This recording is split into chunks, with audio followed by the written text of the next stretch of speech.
They all saw it on TV. It must be real. Yeah, and that's the problem. And I saw it on TV. Therein lays the problem. People think they see it on TV, it must be real. They saw the moon landing on TV. I saw it. I watched him get out.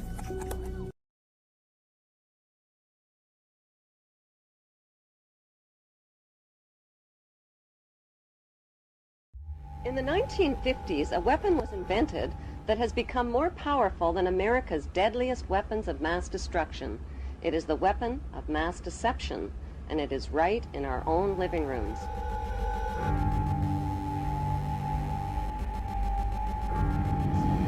The hypnotizing world of picture television brings us the news of the world through two central news agencies called Reuters and the Associated Press. The Rothschilds bought Reuters in the 1800s, which later bought the Associated Press and made the Rothschild family owners of the world's largest central news services. To the present day, the world depends on these Rothschild-owned central news services as their main source of news and information. In his book called Who Owns the TV Networks, author Eustace Mullins claims that the major TV networks, radio stations, newspapers, and publishing empires are controlled by the Rothschild, Rockefeller, and J.P. Morgan money cartels through their corporate conglomerates. The bankster-owned media conglomerates include weapons manufacturers General Electric and Westinghouse, which profit from promoting wars. Control over the internet, publishing, recording, and top cable companies can be traced back to the same Big Five media empires: General Electric, Time Warner, Viacom, Disney, and News Corp. These media monopolies are owned directly or indirectly by the Rothschild, J.P. Morgan, Rockefeller, and Oppenheimer Brotherhood. Yes, there are now more stations and more media voices, but they're all coming from the same ventriloquist. Every TV show needs corporate sponsors, and corporate sponsors sponsor pro-business, pro-government programming, and journalists who support the agenda of the Big Five media owners. While 2/3 of the world goes hungry, these banksters offer gazillion-dollar sponsorships to sports athletes to play with their balls. Why? Because they keep the masses distracted from the important issues.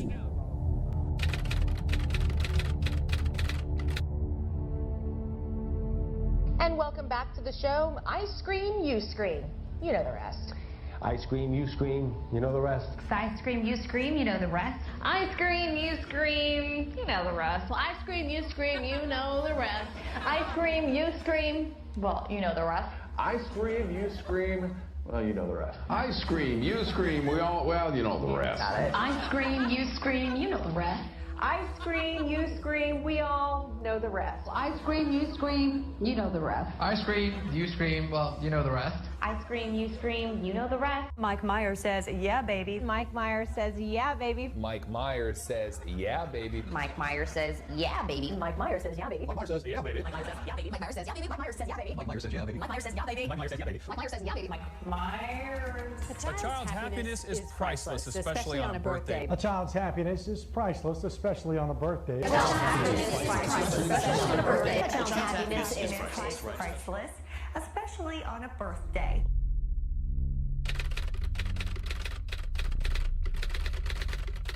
First, the severe flooding here in the Northeast as more rain continues to fall today.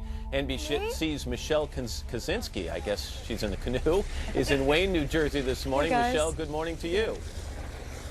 Good morning. Well, obviously we're getting a nice break from the rain, but not the flooding. This is essentially now a part of the Passaic River in this neighborhood. It rushed in yesterday.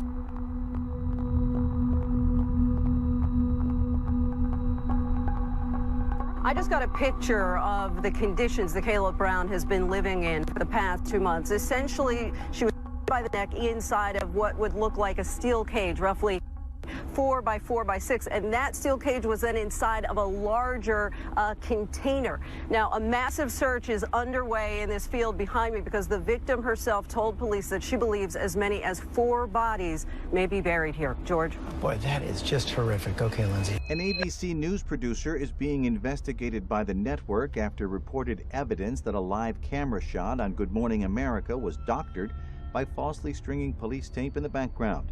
The shot featured reporter Lindsay Davis in Woodruff, South Carolina, where a woman was allegedly held captive in a storage container by a registered sex offender.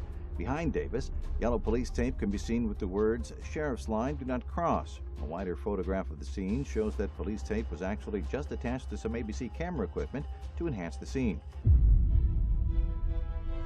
Dateline NBC, a primetime news program, airs a story in 1992 entitled Waiting to Explode.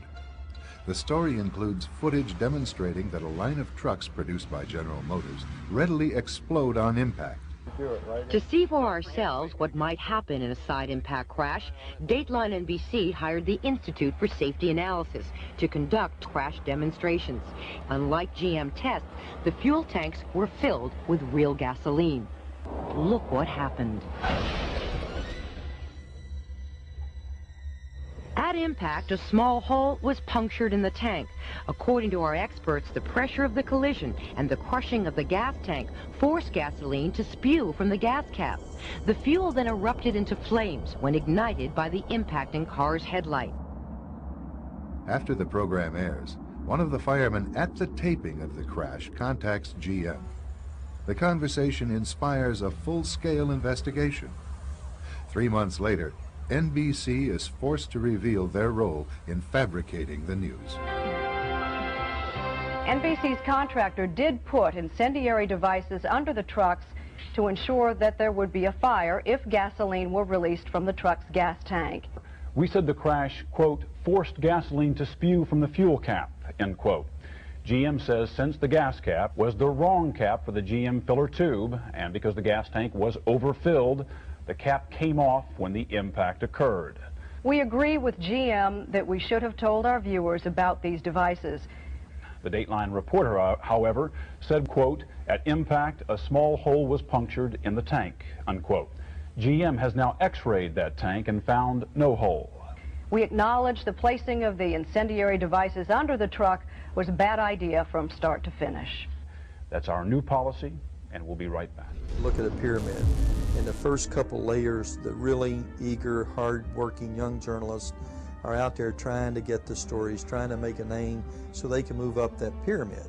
Well, the further they move up the pyramid, the more they realize that, the outlets really aren't interested in major news that rocks the boat. The boat Charles refers to belongs to those at the top of the pyramid, where the interests of the media outlets are quietly defined.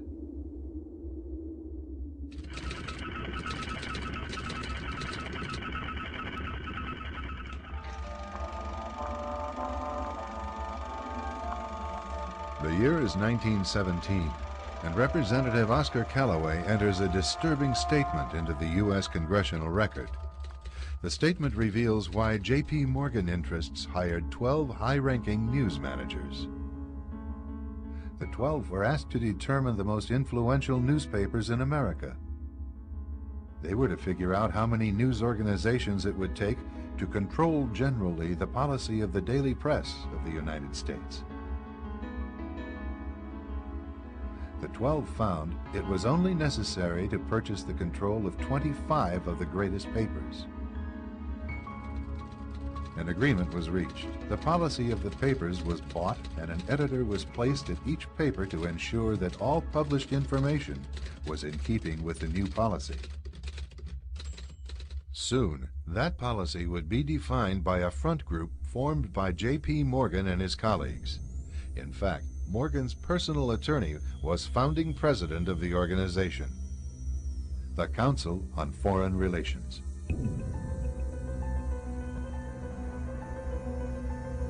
Today, the CFR maintains that its goal is to increase America's understanding of the world. However, the actual objective of this highly exclusive club is revealed by the rare admissions of the insiders themselves. In the early 60s, a Georgetown University professor collects information for a book favorable to the network of powerful men who founded the CFR. For 2 years, Professor Carroll Quigley is allowed to examine the confidential papers and secret records of this network. Quigley reveals that these men aim to create a world system of financial control in private hands, able to dominate the political system of each country and the economy of the world as a whole. In short, they seek total and quiet control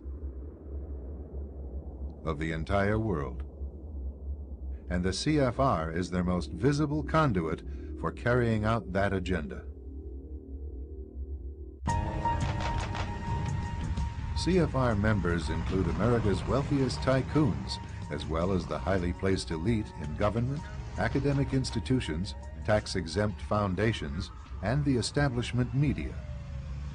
Ruling Class Journalists, written by Richard Harwood, describes the CFR membership as the ruling establishment in the United States. The Washington Post article boasted that news reporters who are CFR members do not merely analyze and interpret foreign policy for the United States, they help make it. Who are these policymakers? Many of their faces are familiar. NBC's Tom Brokaw, CBS's Dan Rather, ABC's Barbara Walters, Jim Lehrer of PBS, William F. Buckley of National Review, media mogul Rupert Murdoch, owner of the giant multifaceted News Corporation. These media heavyweights, and many others like them, are members of the CFR. Powerful corporations are also invited to become members. At the close of the 20th century, CFR influence presided over far-reaching consolidations of media control. In 1995, CFR members Michael Eisner of Disney and ABC's Thomas Murphy merged their media empires. Soon after the merger, the Disney-ABC empire becomes a CFR corporate member. In the year 2000, the world's largest internet service provider, America Online, joins forces with Time Warner, one of the world's largest news organizations. The CEOs favoring the move are CNN's Thomas Johnson and Time Warner's Gerald Levin, both CFR members. Once again, another media giant is created under the shadow of CFR influence. Today, an elite handful of individuals define the agendas that are supported by the empire of establishment news. Do you have any people being paid by the CIA who are contributing to a major circulation American journal?